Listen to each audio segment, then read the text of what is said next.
हाइनब लेबको नंगी संगनबु फरबा लोइनबनबु फरबको अखोगी vote फावबा इसिंगदा तावबा ngamiba अखोगी अंगांग मयाम लेबा पिकनिंगाइदको lyric लाइसुदा पुकनिंग फजना चंगबा हाइबदि बुद्धि लौसिंग यामना लेबा पिकनिंगाइदा लाइरिक लाइसुदा यामना फरकपा अदुगा चावरा सांगला मतुंगदको लोइनबना मांगहनबा ओक्तबा लंबीदा ओक्तबा थबक तौबा मयाम यावरिबा ngasiगी wari ase मखोइदा डेडिकेट तौजनिंगमनिबा अखोगी मिडिल क्लास ता हौरपा नुपा मचा अमको मासे स्कूल की लाइफ तो मतम पुमदा फर्स्ट रैंक ता लापनिबा बुद्धि लौसिंग यामना फैबा लाइरिक लाइसुदा पुकनिंग याम चंगिबा मागी प्रिंसिपल ना फावबा मासे फजना याबनिबा इमुंग मनुंगी मामा पानासु मासे फजना याइबा लाइरिक ता अदुकी मतिक पुकनिंग चंगी हाइबदा मतम खरा लेरबा मतुंगदको मागी स्कूल की लाइफ से लोरे कॉलेज की लाइफ लाएबा कॉलेज की लाइफ से हौरबा मतुंगदको युमदगी कॉलेज चत्रिंगाइदा हाइबदि मासे हॉस्टेल दा लेबगी दमकता अतोपा सिटी दा मामा पासिंग ngangnaraga थाबनिबा माना युम थादो चलमदाइ से मामा पासिंग अफा फत्ता फजन्ना माहोंदा हाबे तापी तंबीरगा थाबनिबा थारबा मतुंगना माना कॉलेज की लाइफ की दमकता अखोइगी हॉस्टेल दा लेरबा कांदको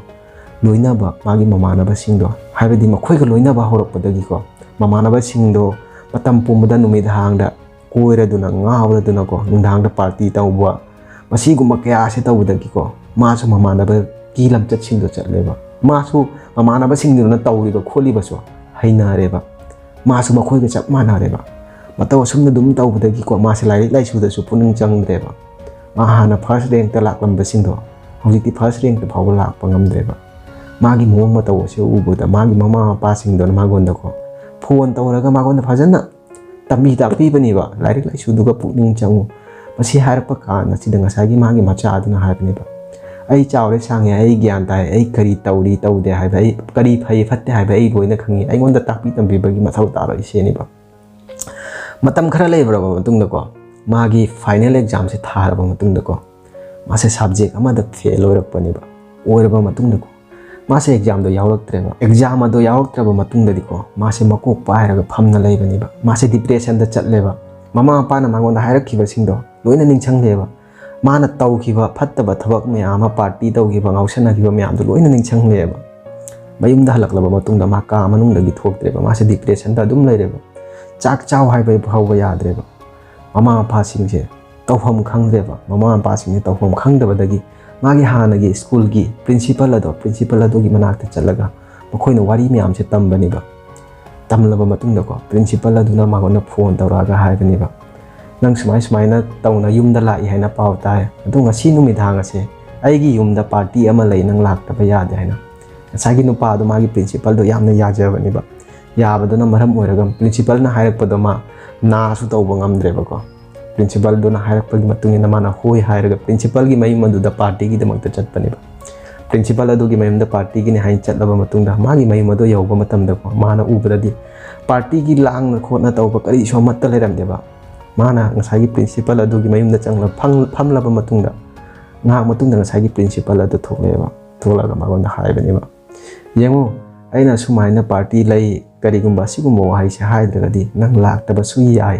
मसी खनबदगी आइना नंगोंदा पार्टी लै हायरगा कौरकपनी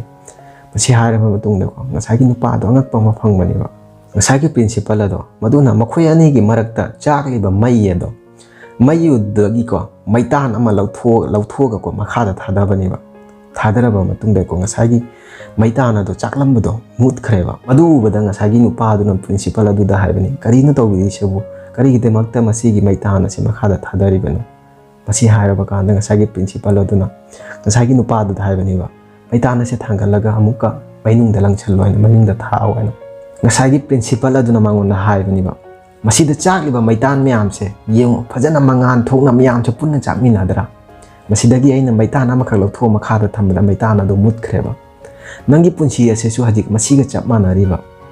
संगना फटकतरगदिको नंगसे अदु मुतखिगनीबा संगना फट फरगदिको ngसागी मैताना सिना चाकलिबसे मसीगुमना चाकनिबा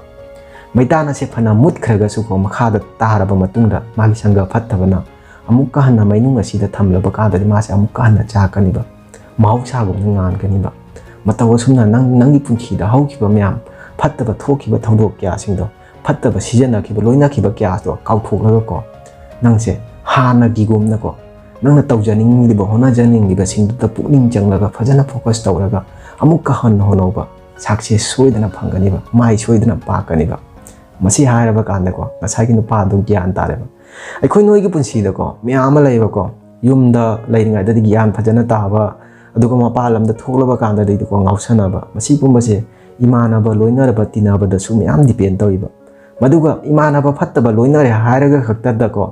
मी पुनमक फत्तब तौब नतेबको मसीसु नगोंदसु डिपेंड लेबको इमानब फत्तब लोइनरगसु नंगना नसाबु मतौ क्रमना कंट्रोल तौकनी हायना मधुदा कंट्रोल तौब ngam हौद्रगदिको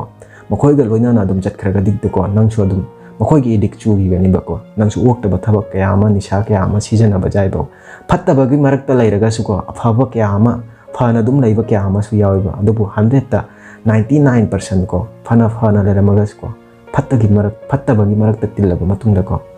हायबदी महौसागुम मीदो लैतेबा ओक्तबा निशा सिजनबा मसिगुम्बा कया अमा से तौरिबा मरम असिनको पुंसीदा लोइनबा हायबसिसु यामना मरु ओइबा हाइनबा लै अइना ममांगदसु हायिबदुनि अखोइगी इसिंगदा योट फाबो लुपकदबादो मागी लोइनबनाबु फरदि इसिंग मथक्ता तावी हायना मसी हारे ngasiगी wari ase matang asida loisinjar karigumba wari asina nungaibida thoglagadi channel asi nungsibiduna subscribe tawbiramu aigi channel asida masigumba video kya ama matam pumda tabi ubiba phangani thengnarase aigi mathangi video da matam adu phawbagi damakta kainarasi bye bye